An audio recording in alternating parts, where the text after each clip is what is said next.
இது எனக்கும் என் கம்பெனியில் வேலை பார்க்கும் ஒரு பெண்ணுக்கும் நடந்த ஒரு உண்மை கதை. நான் கோயம்புத்தூர் மாவட்டம் சேர்ந்தவன். சென்னையில் வேலைக்காக தனியே தங்கி வருகிறேன். சமையல் மற்றும் வீட்டு வேலை எல்லாம் நான் பார்த்து கொள்வேன். என்னுடைய சூழ்நிலை காரணமாக இன்னும் திருமணம் ஆகவில்லை. நான் தினமும் ஆஃபீஸ் சென்று விடுவேன். தனியாக வீட்டில் இருந்தால் வீடியோ எண்ணங்கள் வரும். அதில் நேரம் போவதே தெரியாது. ஃபேண்டசி அதிகம் பிடிக்கும். அதை தேடி தேடி நேரம் போவதே தெரியாது. கதை மற்றும் வீடியோ பார்ப்பேன். அதற்காகத்தான் நான் தினமும் ஆஃபீஸ் சென்று விடுவேன். ஒரு சில நாள் விடுப்பு எடுத்து வீட்டில் அதை பார்த்து கொண்டே வீட்டில் இருந்து வேலை செய்வேன். இப்படி இருக்க நான் பணி புரியும் இருக்கையின் அருகில் ஒரு பெண் இருப்பாள். அவளை பற்றி கூற வேண்டுமானால், அவள் வயது 45. உயரம் சரியாக 130 சென்டிமீட்டர் இருப்பாள். வயதும் வேலையும் இருப்பதால் உடல் சற்று பருமனாக இருக்கும். ஆனால் பார்க்க அழகாக இருப்பாள். திருமணம் ஆனவள், 2 குழந்தைகள் இருக்கிறார்கள். என்னை பற்றி ஒரு சிறு தகவல். நான் ஓரளவுக்கு ஃபிட் ஆக இருப்பேன். ஜிம் போனது கிடையாது. நண்பர்கள் உடன் விளையாட செல்வேன். என் வயது 30. தனியார் மென்பொருள் நிறுவனத்தில் பணியாற்றி வருகிறேன். சரி, நடந்ததை பார்க்கலாம். ஆஃபீஸ் வேலை எல்லாம் அப்படியே செல்ல. அது ஒரு வெகேஷன் வாரம், புதன் விடுப்பு என்பதால் நிறைய பேர் ஆஃபீஸ் வரவில்லை. என்னுடன் வேலை பார்ப்பவர்கள் கூட வரவில்லை. அதனால் நாள் டீ குடிக்கும் போதும் மதிய உணவை உண்ணும் போதும் தனியாகத்தான் இருந்தேன். மதிய உணவின் போது ஒரு 4 பேர் அமரும் இருக்கையில் தனியாக என்னோட மொபைல் போனில் ஏதாவது வெப் சீரிஸ் பார்த்து கொண்டு இருப்பேன். 2 நாட்கள் இப்படி செல்ல, வியாழன் அன்று மதிய உணவின் போது அவள் என் டேபிள் நோக்கி வந்தாள். அவள், இங்கு யாராவது வருகிறார்களா என்று கேட்டாள். நான், யாரும் இல்லை என்று கூறினேன். நன்றி கூறிவிட்டு அவள் கொண்டு வந்த உணவை எடுத்து உண்ண ஆரம்பித்தாள். நானும் ஹெட்போன் போட்டு மொபைல் பார்த்து கொண்டே இருந்தேன். அவள், யாரும் உங்க டீமில் வரவில்லையா என்று என்னை பார்த்து கை அசைத்து கேட்டாள்.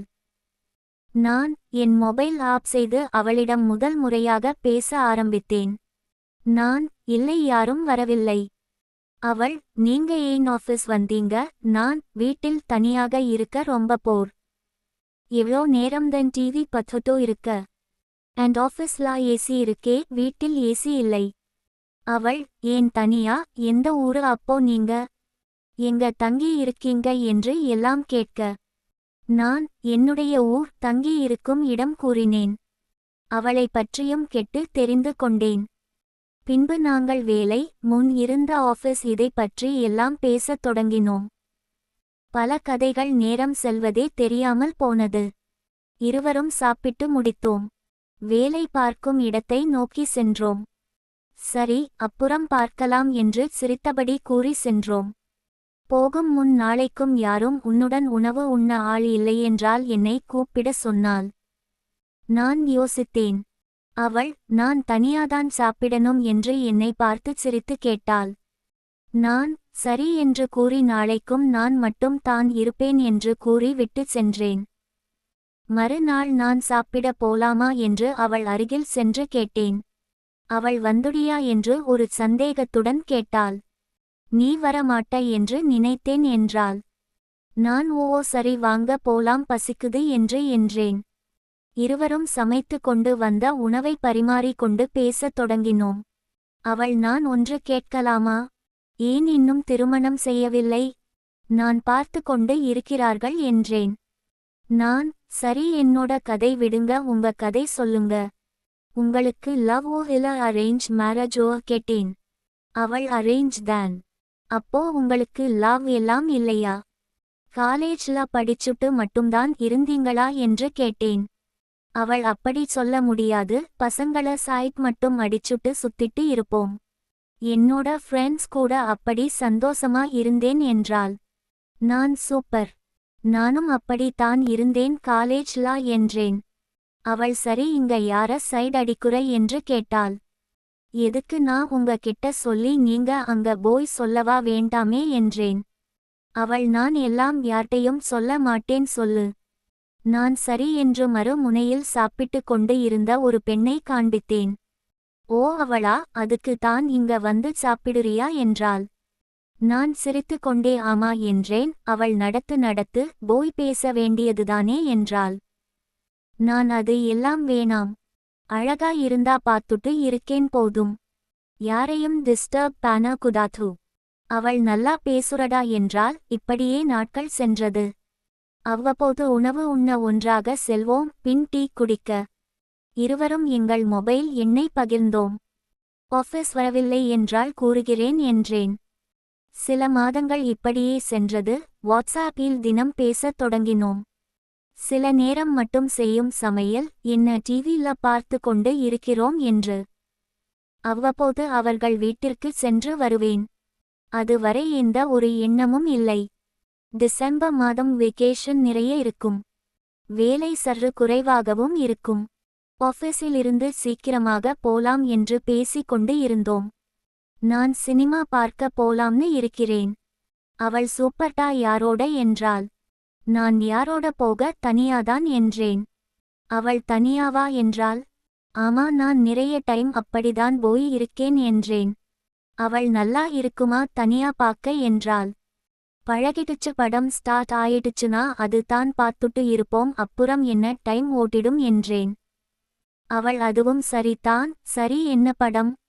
நான் அது ஒரு பேய் படம், இங்கிலீஷ் மூவி. அவள் ஓ பேய் படம் வேற, சூப்பர்டா என்றாள். மணி 3 இருக்கும். எனக்கு அவளிடம் இருந்து ஒரு குறுஞ்செய்தி. நானும் உன்னுடன் வரேன் மூவிக்கு என்றால். என்ன திடீர் யோசனை என்று கேட்க, வீட்டில் எல்லாரும் வெளியே சென்று விட்டார்கள், வர ரொம்ப நேரம் ஆகும். வீட்டுக்கு போனாலும் தனியாதான் இருக்கணும், அது தான். ஓ சரி சரி வாங்க, அப்போ பயம் இல்லனா இந்த மூவி போலாம். இல்லனா வேற ஏதாவது படத்துக்கு கூட போலாம். அவள் இல்ல இதுக்கே போலாம், நானும் பாப்பேன். அப்போ கண்ண மட்டும் மூடிட்டு இருப்பேன் என்றாள். இருவரும் தனி வண்டியில் வந்து இருந்ததால் அப்படியே மால் சென்றோம். பார்க்கிங் போட்டுட்டு மேலே சென்று டிக்கெட் வாங்கினோம். மேலே கடைசி இருக்கையில் நடுவில் இருந்து படம் பார்க்க சீட் இருந்தது. அது ஒரு நல்ல பேய் படம். சிரிப்பு, பயம், காதல் எல்லாம் இருந்தது. படம் ஆரம்பித்த சிறு நேரத்தில் ஒரு திகில் சீன். அவள் கண்ணை மூடிக்கொண்டு இருந்தாள். நான் அவள் கையை வலுக்கட்டாயமாக முகத்தில் இருந்து எடுத்து என் கையில் படித்து வைத்தேன். அடுத்த சீன் வந்ததும் அவள் இம்முறை என் தோள் மீது கண்ணை மூடிக்கொண்டு இருந்தாள். நானும் சிரித்துக்கொண்டே பார்த்து கொண்டு இருந்தேன். படம் கொஞ்சம் நகர்ந்ததும் அதில் ஒரு இளம் ஜோடி வீட்டில் தனியாக இருக்கும் காட்சி. அவள் குளியல் அறையில் இருந்த வெளியே டவல் கட்டி கொண்டு வருகிறாள். அவளை ஹீரோ கட்டி பிடித்து முத்தம் கொடுக்கும் காட்சி. என்னுடைய கையில் அவள் கை இருந்ததால் அதை விடுவித்தேன். அதை அவள் பார்த்து விட்டாள். சிரித்து கொண்டு எதுவும் என்னிடம் கூறவில்லை. நானும் பின் படம் பார்க்க ஆரம்பித்தேன். இடைவெளியில் உண்ண ஸ்நாக்ஸ் மற்றும் ஐஸ்கிரீம் வாங்கி உள்ளே சென்றோம். அவள் இம்முறை என் கையை படித்து கொண்டே படம் பார்த்து கொண்டு இருந்தாள். நான் படத்தை பார்த்து கொண்டே ஸ்நாக்ஸ் சாப்பிட்டு கொண்டும் இருந்தேன், அவளும். சிறிது நேரத்திற்கு பிறகு நான் அவளை பார்த்தேன். பயத்துடன் கண்ணை மூடிக்கொண்டு இருந்தாள். நான் பார்ப்பதை பார்த்த அவள் என்னை பார்த்து சிரித்தாள். இம்முறை இருவரின் கண்களும் நேருக்கு நேர், ஒரு அமைதி படத்திலும். கைகளை இறுக்கமாக பிடித்து கொண்டு. பின் திடீரென ஒரு சத்தம் படத்தில். நினைவுக்கு வந்தோம், பிரிந்து விட்டோம். போலாமா என்று கேட்டால். நானும் ஒரு பயத்துடன் போலாம் என்றேன். வெளியே வந்தவுடன் சாரி என்றேன். அவள் எதுவும் கூறவில்லை. நான் வீட்டிற்கு செல்கிறேன் என்று கூறி விட்டு சென்றாள். நானும் அங்கிருந்து என் வீட்டை நோக்கி சென்றேன்.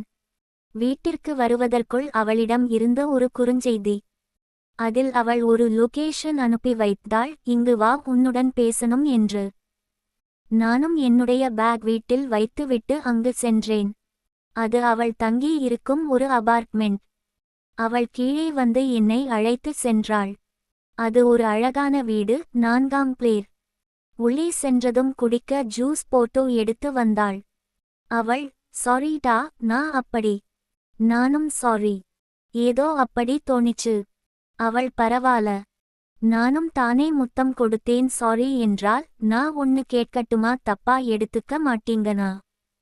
அது நீ கேட்க போறது பொறுத்து என்றாள். நான், வேண்டாம்னு இருந்தா சொல்லிடுங்க, நோ ப்ராப்ளம். அவள், சரி ஓகே கேளு. நான், உங்க பர்சனல் லைஃப் எப்படி போகுது? கல்யாணம் குழந்தைங்க அதுக்கு அப்புறம்? அவள், அதுக்கு என்ன 2 குழந்தை, அதுக்கு அப்புறம் கம்மிதான். சொல்லப்போன சுத்தமா இல்லை என்றால் இருவரும் படம் பார்க்க ஆரம்பித்தோம். அது ஒரு ஆக்ஷன் படம் தான். இருப்பினும் அதில் ஒரு இடம் சாங் வர. அங்க இருந்த மூட் மாறியது. இருவரும் ரிமோட் எடுத்து ஸ்கெப் பண்ண போகும் போது ஒரு சிறு உரசல்.